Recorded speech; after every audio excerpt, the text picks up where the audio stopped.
Today in the grain market, soybeans were lower. Profit taking ahead of the USDA report did come a little bit early and pressed the market down. Only about a nickel, maybe 6 cents at its worst, but it's just kind of holding here. The trade resolution is really a long way away, and the market is still looking for some fundamental news to just give it a little bit of direction. So even though we did get a little bit of a surge to make it lofty, let's say, with the prices, it still is a ways away from really getting ahead of steam to start to move this market higher. Corn was easier as well today.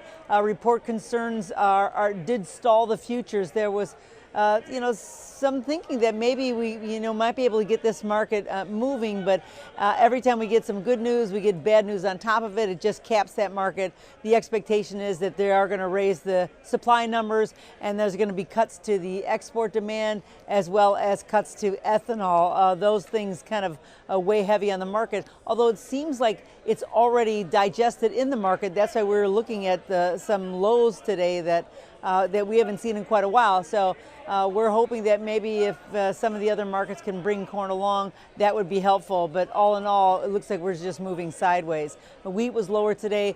France did raise those crop estimates, so that just means that they're going to be really competing with us, and that presses our market and keeps us from really rallying and getting, off the ground where we have, because we've been pretty low for a long time. It really, wheat doesn't have also the uncertainty that corn and beans do, and that's why they are a little bit more lofty. And I think that the exports are weak. There's lackluster interest in wheat, and that's really keeping wheat in the channel that it is. Now, we did pass through an area of where we kind of pushed through a technical number, but we couldn't get any kind of traction. So it looks like we might be slipping back down again. But we're going to be waiting day to day. We get different kind of news, but tomorrow certainly will tell the tale for the very near future.